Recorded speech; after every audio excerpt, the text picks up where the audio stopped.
Quero convidar você, aí em casa, onde você estiver, no trabalho, a abrir a sua Bíblia na carta de Paulo aos Romanos, capítulo de número 8.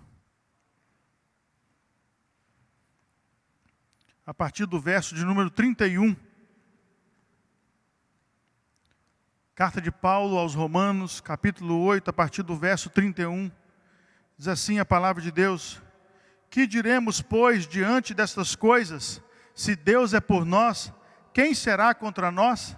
Aquele que não poupou o seu próprio Filho, mas o entregou por todos nós, como não nos dará juntamente com ele e de graça todas as coisas? Quem fará acusação contra os escolhidos de Deus? É Deus quem os justifica. Quem os condenará? Foi Cristo Jesus que morreu, e mais, que ressuscitou, está à direita de Deus e também intercede por nós. Quem nos separará do amor de Cristo? Será a tribulação, ou angústia, ou a perseguição, ou fome, ou nudez, ou perigo, ou espada? Está escrito: por amor de ti enfrentamos a morte todos os dias. Somos considerados como ovelhas destinadas ao matadouro. Mas em todas estas coisas somos mais que vencedores, por meio daquele que nos amou. Pois estou convencido de que nem morte, nem vida, nem anjos, nem demônios, nem o presente, nem o futuro, nem quaisquer poderes, nem altura, nem profundidade, nem qualquer outra coisa na criação será capaz de nos separar do amor de Deus que está em Cristo Jesus, nosso Senhor. Feche os teus olhos, vamos falar com Deus. Pai querido, Pai amado, Tua palavra foi lida. Venha sobre nós e abra o nosso entendimento, para que possamos compreender que o amor do Senhor é maior do que todas as coisas, ó Pai. Vem sobre nós, ilumina o nosso coração, ilumina a nossa mente, ó Pai, e usa-me como um vaso nas Tuas mãos, nesse momento do pronunciamento da Tua santa e maravilhosa palavra, em nome de Cristo Jesus. Amém e amém. Os tempos de hoje, esse momento que nós estamos vivendo como povo de Deus, não somente em nossa nação, mas em todo o mundo, todos estão abalados, preocupados, todos estão ansiosos. O que vai acontecer? Quanto tempo isso vai durar? Será que nós vamos conhecer pessoas que vão passar por isso? Por incrível que pareça, hoje eu recebi a notícia que a esposa de um pastor amigo meu, lá no sul, está de quarentena. 14 dias sem poder sair de casa em observação médica. Quando a gente menos assustar, algo pode acontecer. Algo pode vir sobre nós. Mas nós temos que confiar na palavra do nosso Deus. Nós temos que confiar naquilo que o Senhor tem revelado a nós através de Sua santa e maravilhosa palavra. Por isso eu quero hoje à noite conversar com você sobre certezas que acompanham a salvação. Porque durante a caminhada com Cristo, nós temos muitas certezas, mas às vezes, quando a dor bate na nossa porta, quando uma situação complicada bate na nossa vida e quer entrar para destruir algo, para machucar, nós esquecemos que Deus está conosco. O texto que nós lemos começa como? Que diremos, pois, diante dessas coisas? Se Deus é por nós, quem será contra nós? O texto já começa com uma pergunta que chama a nossa atenção, ao ponto da gente parar e pensar: peraí, se Deus está comigo, se Deus está do meu lado, se Deus é o meu Senhor, se Ele é o meu pastor, como o Felipe aqui orou para nós, por que eu estou temendo tanto? Por que eu estou tão preocupado? Por que eu ando tão ansioso? Tenho tomado atitudes tão erradas? Por isso, um conselho de amigo. Ao terminar esse culto, talvez você vai querer assistir um jornal para ver as notícias do dia, talvez você vai querer sair para resolver alguma coisa, ou ir correndo no supermercado comprar alguma coisa. Mas eu te aconselho que não durma sem ler de novo o capítulo 8 de Romanos. Leia o capítulo inteiro. Eu quero agora, numa ótica panorâmica, mostrar para você certezas que estão aqui, só nesse capítulo, que mostram para nós que nós podemos descansar plenamente no Senhor, independente do que pode estar por vir, independente do tamanho do dragão que pode estar se levantando. Nós temos Deus em quem confiar. E a coisa linda começa no versículo 1 do capítulo 8. Portanto, agora já não há condenação para os que estão em Cristo Jesus. Não há condenação para aqueles que são do Senhor. E você, amado, se um dia você ergueu sua mão num culto, ou se num momento missionário recebeu a visita de alguém que te anunciou o Evangelho, e ali você dedicou sua vida a Deus, dizendo do fundo do seu coração que Ele era o seu Senhor, e da sua boca você pronunciou que Ele ressuscitou dentre os mortos. Eu tenho algo muito bom para dizer para você. Você faz parte desse versículo 1 do capítulo 8 de Romanos. Você é o salvo no qual não há condenação. Você é o salvo no qual ninguém, nada, nenhum poder neste mundo, nem no mundo por vir, pode te separar de Deus de maneira eterna. Nada mexe com o povo de Deus. Pastor, mas o senhor acabou de falar que a esposa de um pastor ficou doente. Mas isso não vai afastá-la do amor de Deus. Se você pegar a Bíblia e ver os apóstolos, e ver os profetas do Antigo Testamento, e ver os patriarcas, e for passando ali, percebendo a vida dos personagens, você verá que eles sofreram, que houve praga, que houve perseguição, que houve luta, houve muita coisa complicada em cima daqueles homens e daquelas mulheres do passado. Mas nada os separou do amor de Deus. E hoje nós, salvos em Cristo Jesus, temos muito a nos alegrar. Por isso, a primeira certeza que eu quero compartilhar com você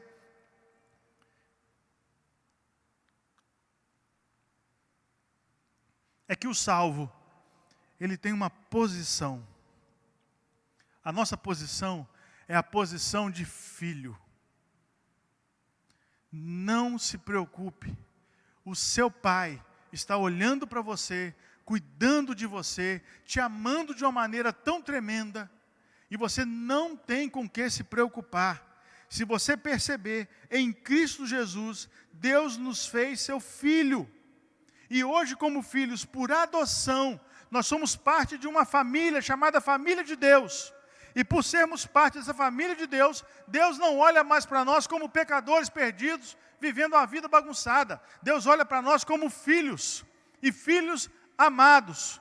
Ele olha para mim, Ele olha para você, entendendo plenamente que agora nós somos capazes de caminhar espiritualmente de uma maneira sadia, de uma maneira poderosa. Não porque eu entendi e eu sei, não, é porque eu sou filho. Eu tenho um pai, eu tenho quem cuida de mim. A minha posição é a posição de filho. Versículo 2 do capítulo 8 de Romanos, assim: porque por meio de Cristo Jesus, e a lei do Espírito da vida, me libertou da lei do pecado e da morte. Porque aquilo que a lei fora incapaz de fazer, por estar enfraquecida pela carne, Deus o fez, enviando seu próprio Filho à semelhança de homem pecador, como oferta pelo pecado, e assim condenou o pecado pela carne, a fim de que as justas exigências da lei fossem plenamente satisfeitas em nós, que não vivemos segundo a carne, mas segundo o Espírito. Por quê? Porque agora somos filhos. Guarde isso no seu coração. Você vai ligar a televisão, você vai receber no seu WhatsApp, nas redes sociais, algumas informações terroristas. Como se amanhã o mundo fosse se abrir e fosse sair larva na frente da sua casa e acabar com tudo. Acalma o seu coração. Você é filho de Deus. Coloca isso na sua mente, no seu coração, de maneira bem forte. Essa certeza, ela te traz uma paz enorme. E essa paz você precisa buscar nesse momento complexo, delicado, que todos nós estamos vivendo nesse país. Segunda certeza importante é que o salvo, ele tem um novo convidado. O salvo, ele não é mais sozinho. Agora ele é habitação. De quê? Do Espírito. Versículo 9 diz assim, do capítulo 8. Entretanto, vocês não estão sob o domínio da carne, mas do Espírito. E se de fato o Espírito de Deus habita em vocês, e se alguém não tem o Espírito de Cristo, não pertence a Cristo. Entenda uma coisa importante para você compreender. O Espírito Santo de Deus é o próprio Deus. O próprio Deus habita em ti. E o que ele faz na sua vida? Versículo 10. Mas se Cristo está em vocês, o corpo está morto por causa do pecado, mas o Espírito está vivo por causa da justiça. O que isso significa, meu irmão? Significa que aquilo que precisava ser feito, para você ser justificado diante de Deus, já foi feito pelo Espírito.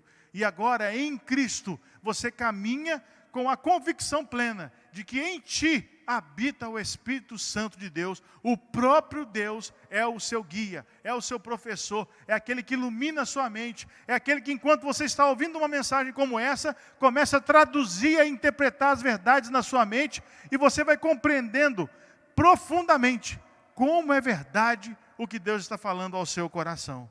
Então, primeira coisa importante, guarda a sua posição. Segunda coisa importante, você é morada do Espírito Santo. O salvo é morada do Espírito Santo. Agora ele vai te fortalecer, ele vive em ti, ele que te controla. O verso 9 é muito importante, marque ele na sua Bíblia. Entretanto, vocês não estão sob o domínio da carne, mas do Espírito, se de fato o Espírito de Deus habita em vocês. Então, se você tem a convicção plena no seu coração de que o Espírito Santo habita em ti, ele vai te controlar. Mas é um controle como uma parceria. Ele não vai forçar você, ele vai te despertar a um entendimento saudável. Ele não vai arrombar a porta, ele vai dar uns toques importantes para você ouvir, e a partir daí o seu entendimento agora, que a sua mente agora é de Cristo, vai começar a buscar compreensão, e com isso você será controlado pelo Espírito Santo de Deus em tudo que você fizer. Qual que é o resultado disso, irmãos? Uma pessoa controlada pelo Espírito Santo é uma pessoa que todos os seus atos, todos os seus processos de vida são abençoadores e abençoam vidas. Guarde isso no seu coração. É tempo de você lembrar, você é morada do Espírito Santo de Deus. Terceira certeza importante que você precisa ter em seu coração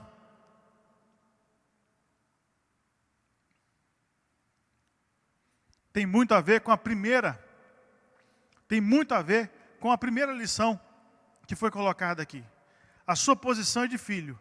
Mas Paulo chega a reforçar a ideia no capítulo 8, no versículo 15, dizendo o seguinte: pois vocês não receberam um espírito de escravidão, não receberam um espírito que os escravize para novamente temerem, mas receberam o espírito que os torna filhos por adoção, por meio do qual clamamos Abba Pai.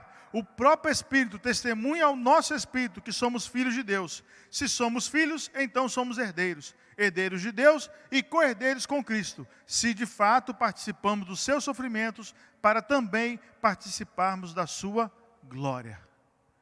Você é filho, então aqui você entende que você é adotado, você é parte de uma família. Você é herdeiro de Deus e co-herdeiro com Cristo. Então, aquilo que Cristo receber na sua glória de majestade, você também receberá como herança do Senhor para toda a eternidade. Isso é motivo de regozijo. Por isso, para de ficar olhando para as coisas que só machucam. Para de ficar com um pensamento só negativo. Para de ficar agindo como se tudo agora fosse problema. Acalma o seu coração. Deus tocará o coração do nosso presidente, tocará o coração dos governadores, tocará o coração dos deputados. O povo de Deus não vai ficar à mercê. Nós não somos órfãos, somos famílias de Deus, somos co-irmãos, estamos juntos. Você tem um povo que está do seu lado, chamado igreja. Então, com isso, não desanime, não olhe para baixo, não se vitimize, não ache que você é o único que está passando por problema. Não, agora é a hora vou falar no sentido aqui positivo, de dar as mãos. Mas tem que passar álcool gel primeiro, não pode dar a mão assim de qualquer jeito, não. Mas é hora da gente se unir, mas unir em oração. Lembre de todos os irmãos. Se você lembrou de algum irmão que está passando por luta, talvez é mais idoso, tem mais dificuldade de sair, porque faz parte desse grupo de risco que está sendo avisado a cada um de nós, se coloca à disposição de estender a mão, de ajudar, de oferecer, de ir ao supermercado para ele, de comprar um pão para essa pessoa, de levar alguma coisa para essa pessoa. Lembrou de alguém que está precisando de uma cesta básica? Liga para mim, entre em contato com os diáconos da igreja, vamos poder ajudar de alguma maneira, para que todos nesse momento tenham paz. Por quê? Somos membros da mesma família. Isso é bênção demais para nós, é bênção demais para a nossa vida. A quarta certeza é que o salvo possui uma nova esperança. A natureza dessa esperança é a redenção completa e final de todas as coisas. E aí, com isso, Deus vai incluir os cristãos. A partir do verso 18, a gente começa a perceber, e aí tem um versículo muito lindo, que é bom você também, se você não marcou, marcar. Diz assim: considero que os nossos sofrimentos atuais não podem ser comparados com a glória que em nós será revelada. Vou repetir. Considero que os nossos sofrimentos atuais não podem ser comparados com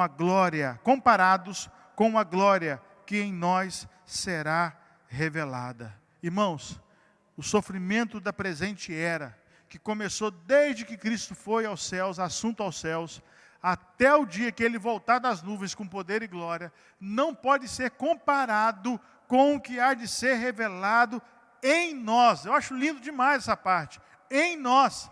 A revelação da glória de Deus não será algo externo, será em nós. Como assim, pastor? Você consegue imaginar que o seu corpo será transformado igual ao de Cristo? Que nós seremos assim como Ele é? Um dia teremos um corpo perfeito, sem mácula, sem ruga, sem dor, sem choro, sem ranger de dente? Isso é a glória de Deus, é o poder de Deus se manifestando em nós. Por isso, você tem essa expectativa de vida. Comece a viver o céu, irmão. Para de focar demais aqui. Para de olhar demais para as coisas daqui, de ficar preso demais às coisas daqui. Um dia você e eu vamos partir. Como o pastor Jeremias Pereira gosta de brincar, né? A senha foi distribuída. Só não sabemos qual que é a nossa senha. Mas já foi distribuída. Uma hora pode ser o pastor Alessandro. Uma hora pode ser você. E lá será eterno. Não vai ter contagem de relógio, de meses, de anos. Por isso, a nossa expectativa de vida, a nossa glória futura, a forma de ver, tem que ser algo incomparado com qualquer coronavírus que possa vir, qualquer crise financeira que possa vir a bater na nossa porta, com qualquer situação de recessão, inflação, o que for. O nosso Deus tem algo a revelar em nós, que é muito maior. Creia nisso, viva isso. E o interessante que Paulo fala, que isso não será somente nos cristãos. A glória de Deus também vai se manifestar na criação dele, por completo. Porque nesse texto aqui coloca para nós que até a natureza criada, ela será libertada da escravidão. Então até o mundo que nos rodeia vai ser transformado, vai viver algo tremendo na vida dele. O mundo vai experimentar a presença de Deus, o toque do Senhor completo. Eu creio, irmãos, que essa glória futura, ela é parte de um processo que a gente já começa a vislumbrar. Uma pergunta que é feita geralmente quando se está falando sobre salvação, é que salvação não começa quando a gente morre. A salvação ela começa quando cada um de nós entrega a sua vida ao Senhor. Nós já podemos começar a experimentar desse gozo, dessa glória, agora. Mesmo com notícias ruins nos jornais, mesmo com notícias tristes, mesmo com esse número enorme de mortes acontecendo pelo mundo inteiro, nós já podemos experimentar. Sabe por quê? Porque nós somos filhos. Sabe por quê? Nós somos herdeiros. Sabe por quê? Nós somos parte da família de Deus. E com isso a gente já começa a experimentar já o antegozo de todo um processo de glória. É Deus mostrando o seu poder para nós. Quinta certeza é que o salvo possui um novo auxiliador na oração. Versículo 26 e versículo 27. Preste bem atenção nesse texto. Da mesma forma, o Espírito nos ajuda em nossa fraqueza, pois não sabemos como orar, mas o próprio Espírito intercede por nós com gemidos inexprimíveis. E aquele que sonda os corações, conhece a intenção do Espírito, porque o Espírito intercede pelos santos, de acordo com a vontade de Deus. Talvez você já entrou nas redes sociais e você já viu a discussão. Tem muita gente discutindo nas redes sociais. Há um pastor muito famoso que decidiu deixar a igreja aberta. Porque ele defende a tese de que os profetas de Deus enfrentavam as pragas, eram homens de fé que enfrentavam as pestes, eles enfrentavam os inimigos na oração, e nós hoje, como igreja do Senhor, temos que ser assim. Vamos abrir o templo, deixe as pessoas entrarem. E quem não faz, não tem fé. Por outro lado, há um grupo prudente, e nós fazemos parte desse grupo, que entendeu que a situação que nós estamos vivendo, de caráter mundial, ela é fora da curva. O que o mundo está vivendo hoje nunca se viveu. O que está sendo dito, falado, o que está sendo anunciado hoje, a forma de contágio desse vírus, como tudo funciona, é um processo que nós nunca, a ciência foi pega de surpresa. Por um lado, achamos que a prudência é parte desse processo. Mas aí esse texto me veio à mente e me fez entender o seguinte: qual é a forma de Deus pensar? Qual é a maneira certa de Deus pensar? E aí então, irmãos, nós entendemos que é o Espírito Santo que vai nos ensinar a orar da maneira certa. E essa parte final do texto é muito linda, porque o Espírito intercede pelos santos de acordo com a vontade de Deus. Deus está olhando para a igreja que está com a porta aberta, Deus está olhando para a igreja que está com a porta fechada. E nós aqui sabemos claramente, e temos vivido isso como primeira igreja, de que a igreja, ela não é esse espaço. Esse espaço é o nosso local de reunião, é o nosso local de culto, é onde a gente faz o ajuntamento santo do povo de Deus. Mas que igreja são as pessoas. Então você agora talvez está sentado na sua sala, ou no escritório com um computador, ou talvez só ouvindo pelo fone de ouvido porque está tendo que dirigir ou fazer outra coisa, não sei. Você faz parte do povo de Deus. Você faz parte daqueles que o Senhor tem. E o Senhor quer ensinar você a orar. E o Espírito Santo é que vai ensinar a igreja dele a orar. É o que vai ensinar a igreja dele a caminhar por fé. Por isso, creiamos na ação do Espírito Santo em nós. Creiamos no que o Espírito Santo tem para a nossa vida. Porque ele sabe que a nossa súplica é para chegar ao nível da vontade dele. Quem vai levar esse nível de vontade é o Espírito Santo. Porque nós não sabemos como orar. Mas o Espírito Santo intercede por nós. Confiemos no Senhor. Estamos fazendo aquilo que é prudente, aquilo que é correto, aquilo que é justo, aquilo que é sério, aquilo que é eficaz. Aproveite para aprender as lições que o Espírito Santo tem a dar nesse tempo. E vamos crescer no Senhor.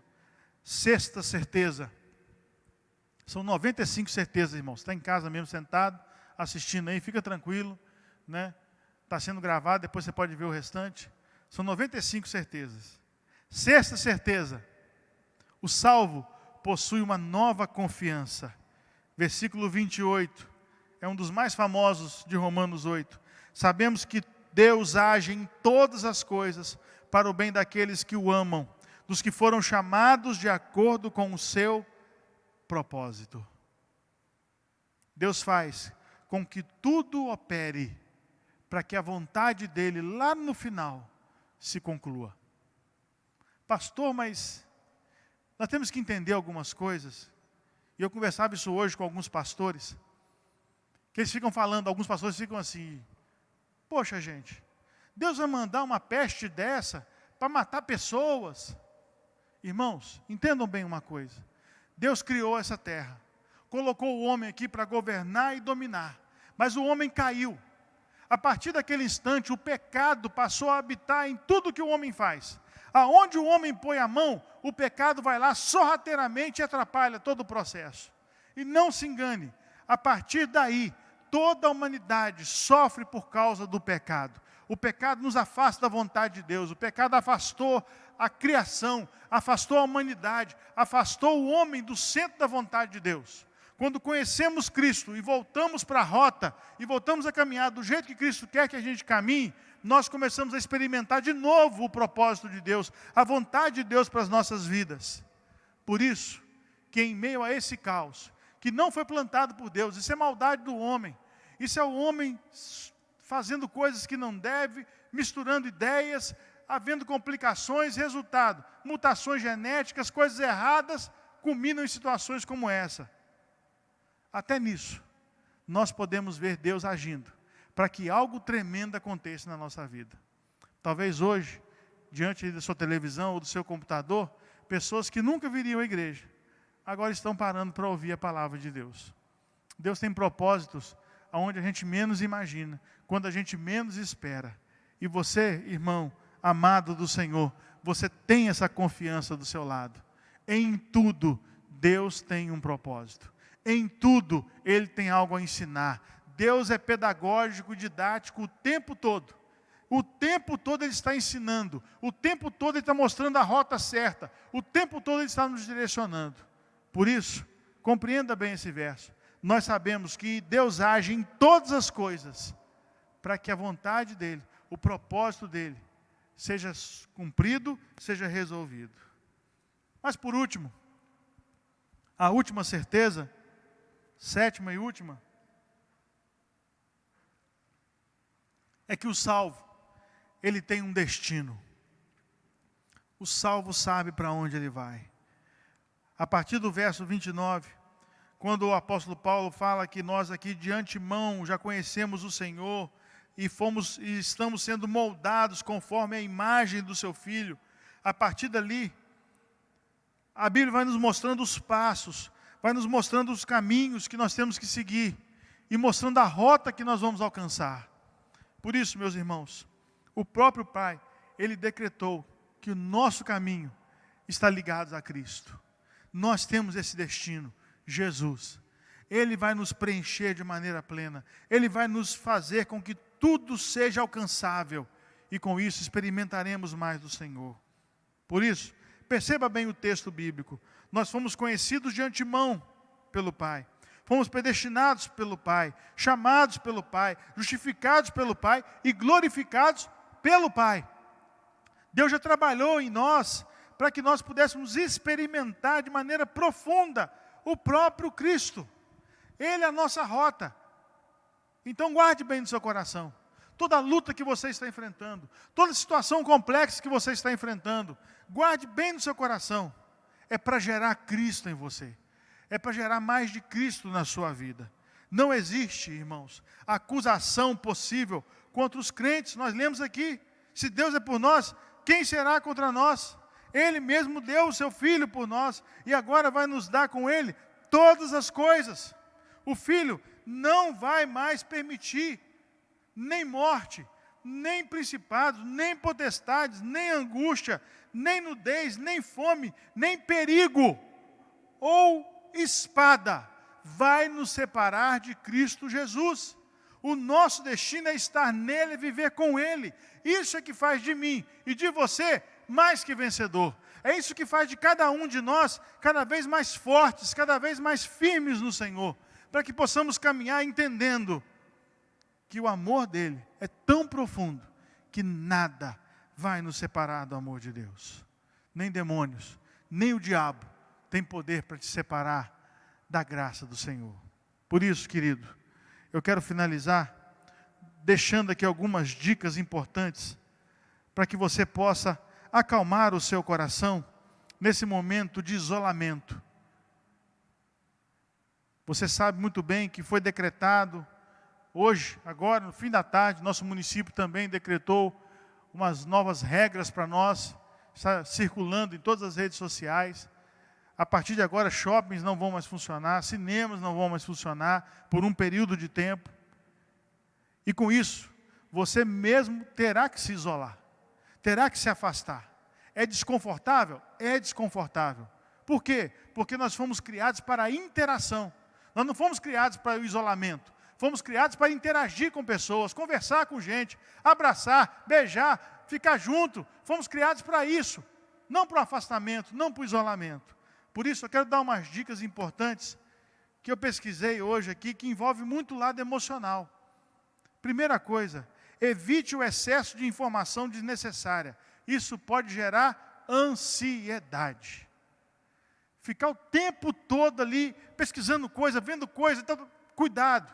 Dá um tempinho para a sua cabeça. Acorda de manhã, pega aquele jornal de manhã, assiste, não vai ter que trabalhar talvez, vou fazer um homework, eu não sei, mas pega de manhã, faz um panorama das notícias que você vai ver, ali vai deixar você antenado, porque a hiperinformação ela é prejudicial ao cérebro e ela pode gerar ansiedade no seu coração e ficar ansioso é ruim. Quando você sai de casa, dá um passeio, vai para o trabalho, vai para um outro lugar, vai para outro, vai para um lugar que tem gente, você descarrega essa ansiedade, que até certo ponto ela é normal, você ficar preocupado com o que pode estar vindo.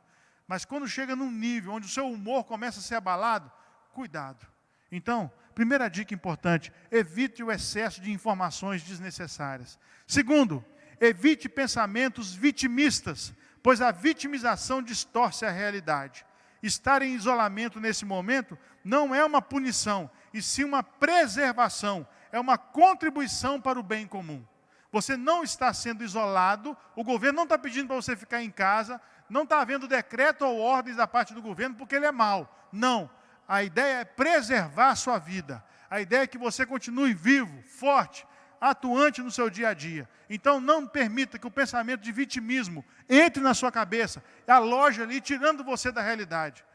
Você não tem culpa, ninguém tem culpa. Nesta hora, todos nós temos que buscar sermos espertos e inteligentes. Então, nesse momento de isolamento, cuidado. E guarda uma coisa, tudo passa. Daqui a pouco passa. Daqui a pouco acabou, daqui a pouco a curva lá que os cientistas estão mostrando vai se findar, voltamos à vida normal. Terceiro, evite solidão com percepção de abandono. Sentir a solidão do isolamento devido à pandemia é um fato. Então, às vezes, você vai sentir, poxa, ninguém está mandando nenhuma mensagem para mim, só esqueceu de mim, ninguém está ligando para mim. Cuidado com isso. Você não foi abandonado. Você foi colocado em isolamento, porque existe uma pandemia, quer dizer, existe aí uma doença descontrolada pelo mundo, que a Organização Mundial de Saúde não está conseguindo resolver alguns processos, já alcançou algumas vitórias, mas outras não. Então, mediante a isso, você vai ficar um tempo sozinho. Isso é fato. Agora, aproveite, fique mais perto dos seus parentes, aproveite para conversar mais com seus familiares, aproveite seu tempo recluso, vai ler um bom livro, vai assistir um bom filme, aproveite para você colocar a sua leitura da Bíblia em ordem. Tem gente que começou a ler a Bíblia em janeiro aí, quando ficou sabendo do coronavírus, parou de ler a Bíblia. Não, volta a ler a Bíblia de novo, volta a ler a palavra do Senhor, é crescimento espiritual para você. Guarde isso no seu coração. E você não está só, é só um período também, daqui a pouco vai passar. Quarto, evite pessimismo como padrão de pensamento. O pessimismo impede a percepção de novos cenários. Pensamentos pessimistas geram embrutecimento e poderá gerar ações destrutivas, impedindo de enxergar soluções. Lembre-se, você tem condições de pensar diferente a fim de aliviar as dores produzidas pelo momento atual. Então, ao invés de ficar com pensamento negativo, o mundo vai acabar, o mundo vai morrer, meus parentes vão morrer, todo mundo vai morrer. Para com isso. Coloque a cabecinha no lugar, tranquilize o seu coração, porque isso pode deixar você duro, frio. Isso não é bom para você. Então, senta com calma, converse com pessoas que têm um pensamento alegre, para cima, para que você possa enfrentar bem esse período de isolamento. Quinto, evite não fazer nada. A inatividade pode produzir desânimo. E, gente, quando a gente fica desanimado, a gente começa a desanimar com tudo. Eu não estou animado com esse negócio mais, daqui a pouco não está animado com outra coisa, não está animado com outra coisa, não está animado, não está animado. Por isso, mova-se, alie-se, alivie a tensão do isolamento. Faça atividades físicas no quintal, em casa mesmo. Tem como fazer exercício, baixa aplicativo do seu celular aí. Tem como você fazer exercícios em casa, tem como você se movimentar, tem como você fazer alguma coisa. Quer saber de uma coisa também? Ajuda aí, se talvez é um adolescente ou um jovem, ajuda o papai e a mamãe a limpar a louça, a varrer o quintal, faça alguma coisa, mova-se. Não fique parado. Eu moro num prédio, sobe e desce as escadas um pouquinho de vez em quando, não é ruim para a saúde, não. Isso vai ajudar você a se movimentar e sair da inatividade. Se ficar sem fazer nada no isolamento, você pode entrar num desânimo e isso vai ficar improdutivo para a sua vida. Sexto, evite viver numa perspectiva meramente individualista. Mesmo em isolamento, há outras pessoas do núcleo familiar ou ao seu redor. Respeite-as. Aqui é hora de fazer o quê, família? Sentar e negociar o tempo. As crianças gostam de monopolizar a televisão. Gostam de monopolizar, às vezes, o Netflix, o computador. E às vezes o pai precisa resolver alguma coisa, a mãe precisa resolver alguma coisa. É hora de dialogar com todo mundo. É hora de todo mundo fazer um rodízio. Um dia um limpa o banheiro, outro dia outro lava a louça, outro dia outro limpa o quintal, outro dia outro limpa a frente da casa. É hora de fazer rodízio na lavagem da roupa, de colocar na máquina. É hora de ajudar. É hora de todo mundo se contribuir nesse momento. Pais, sejam firmes nessa hora. Não fique brincando, não. Se deixar, os meninos vão encostar e ficar no celular o dia inteiro. Então, aproveite esse tempo também e faça com que tudo seja compartilhado. Outra coisa, se você tiver que ir ao supermercado para comprar alguma coisa, lembra que tem mais gente precisando comprar. Lembra que tem mais gente que também vai ficar sem arroz, sem feijão, sem um frango. Tem mais gente que vai ficar sem a batata. Então, não exagere. Se todo mundo for equilibrado, haverá abastecimento para todas as pessoas. O mundo não está acabando assim não. Calma, muita calma. Senão você vai maltratar pessoas até que você ama, sem perceber de maneira indireta. E por último, evite invisibilizar as minorias. Considere a realidade da diversidade. Tem pessoas perto de você que são idosos. Eles precisam da sua ajuda. Tem pessoas que são portadoras de alguma deficiência, algum problema, algum transtorno. Ajude, estenda a mão. Tem pessoas que estão vivendo naquela linha que é considerado pelo Ministério da Saúde como prejudicial. Pessoas acima de 60 anos estão no risco. Diabéticos estão com risco maior. Pessoas com problemas pulmonares, cardíacos, estão na linha, aonde é mais preocupante. Olhe por essas pessoas, estenda a sua mão. Não seja individualista e nem coloque essas pessoas como um ser invisível perto de você. Pelo contrário, estenda a mão e ajude. Nada vai nos separar do amor de Deus que está em Cristo Jesus. Confie no Senhor, faça o bem, estenda a mão a quem precisa e descanse nele. Sabe por quê? Porque amanhã de manhã as misericórdias do Senhor vão se renovar. E Ele vai estender a mão sobre você e te abençoar muito, em nome de Cristo Jesus. Fiquem em paz, queridos. Que Deus abençoe vocês ricamente. Fiquem ligados às redes sociais da nossa igreja. Lá informaremos os passos que nós estamos dando como liderança da igreja, para que todos saibam o horário de culto, se haverá pequeno grupo, como tudo estará funcionando pelas redes sociais, o nosso Instagram, Facebook. Nós estamos informando pelo WhatsApp. Fique ligado às informações para que você possa estar atento a tudo que está acontecendo com relação à Primeira Igreja Batista